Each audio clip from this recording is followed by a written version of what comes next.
want to discuss something that maybe a lot of y'all haven't recognized, but we kind of learned the hard way, rodeoing. Back when Ray and I were first married, he was rodeoing, riding bulls in the PRCA and the Great Lakes Circuit. And, you know, obviously when you are entering in the PRCA, you have to enter way ahead. And we would enter rodeos, some locally, but we was entering a lot of the pro rodeos. And we just was living, both of us was working jobs there at Branson, Missouri, and just living hand to mouth. And when it would come time to go to a rodeo, we started not having the money to pay rent and utility bills or something like that and make the rodeo.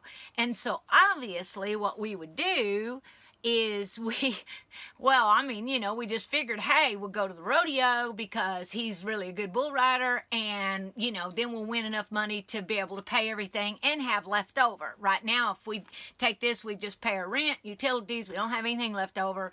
You know, it was just, we figured that was what we ought to do. Well, let me just say, we were tithers, okay? We were faithful to tithe right off the top of our paycheck, 10%, and always honoring God first. So we just figured, you know, the Lord would bless us because of tithing and all of that.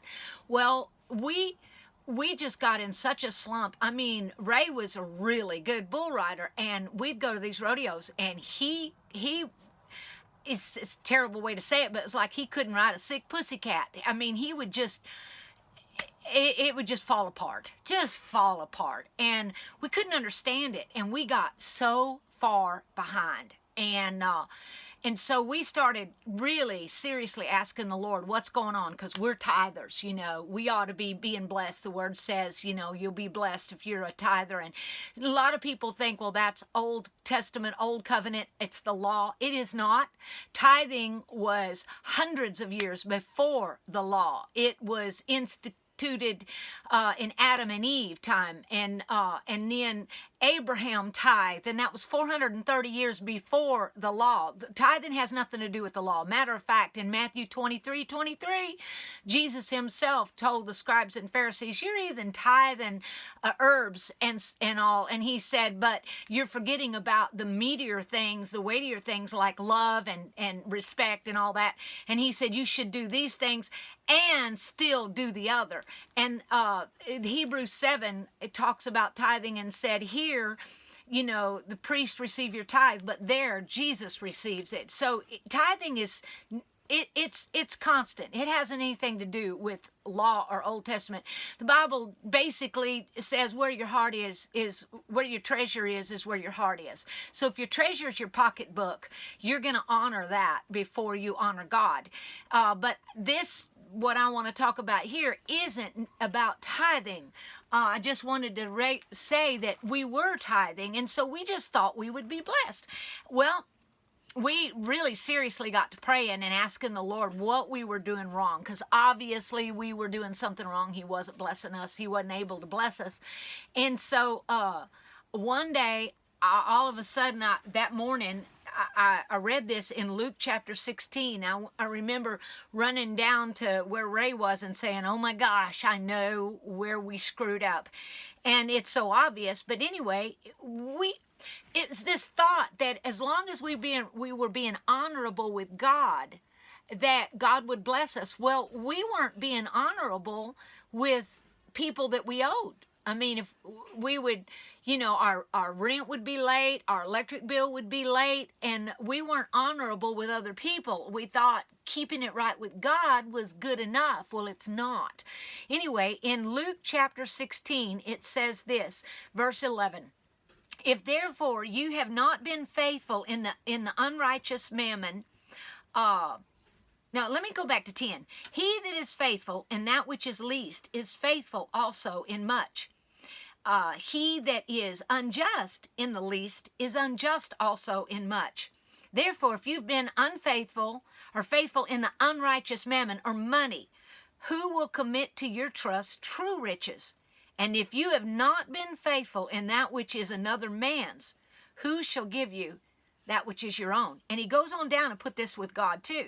No servant can serve two masters, for either he will hate one and love the other, or else he will hold to one and despise the other. You cannot serve God and money. So therefore, if you put your money ahead of honoring God, you're serving mammon or money more than you are God.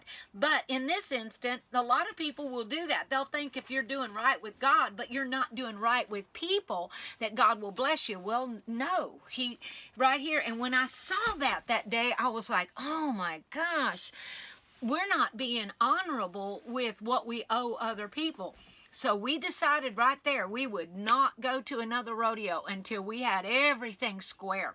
And if I'm correct, I think it took about 4 or 6 months before we got square and we had extra money built up. And I mean, that was scrimping and that was just watching everything. And during that time, Ray didn't even go to any practice pens. He didn't get on any bulls at all. Because, you'd pay $5 a head to get on a bull, and we didn't spend it. And so for I think it was like closer to 6 months, we didn't go anywhere. He didn't get on any bulls.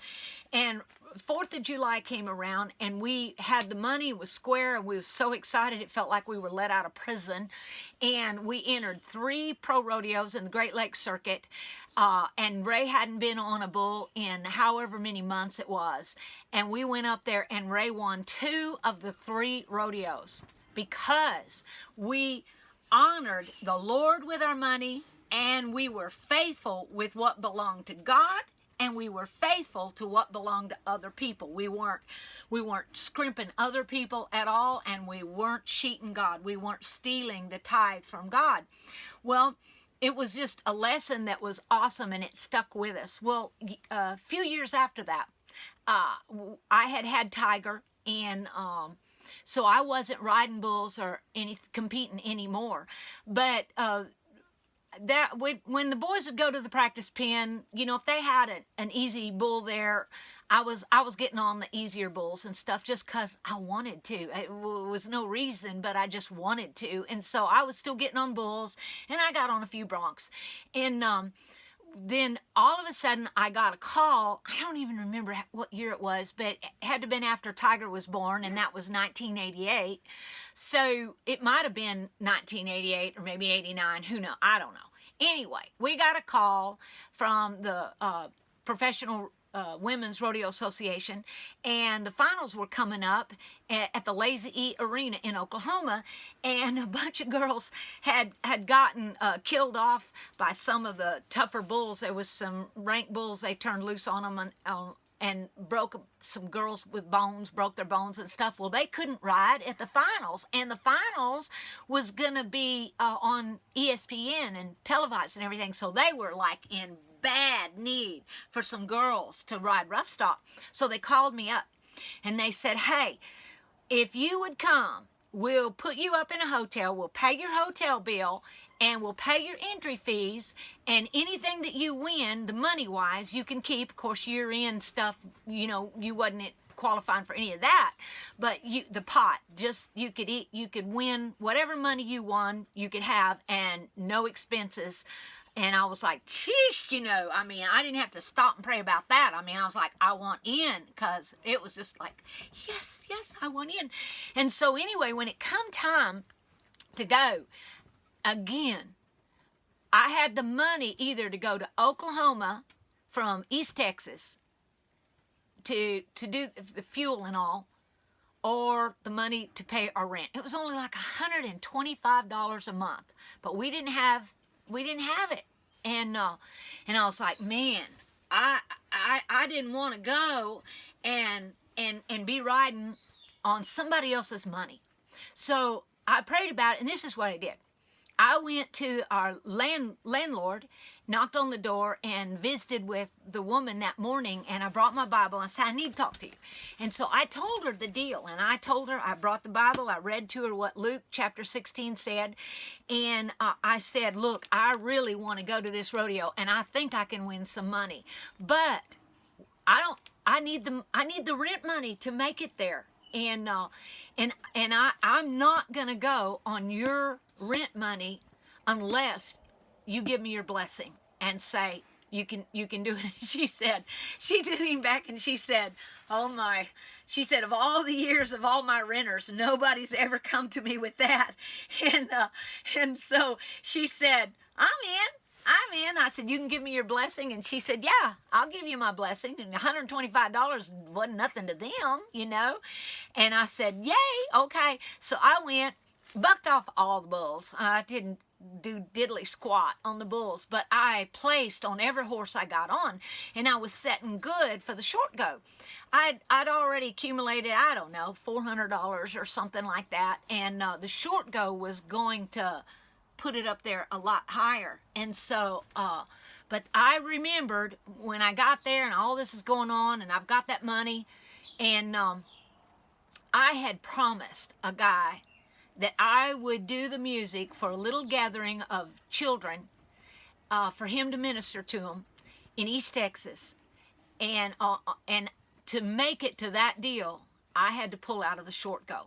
And that meant I was losing what money I could win in the short go. And oh my gosh, it was like pulling teeth.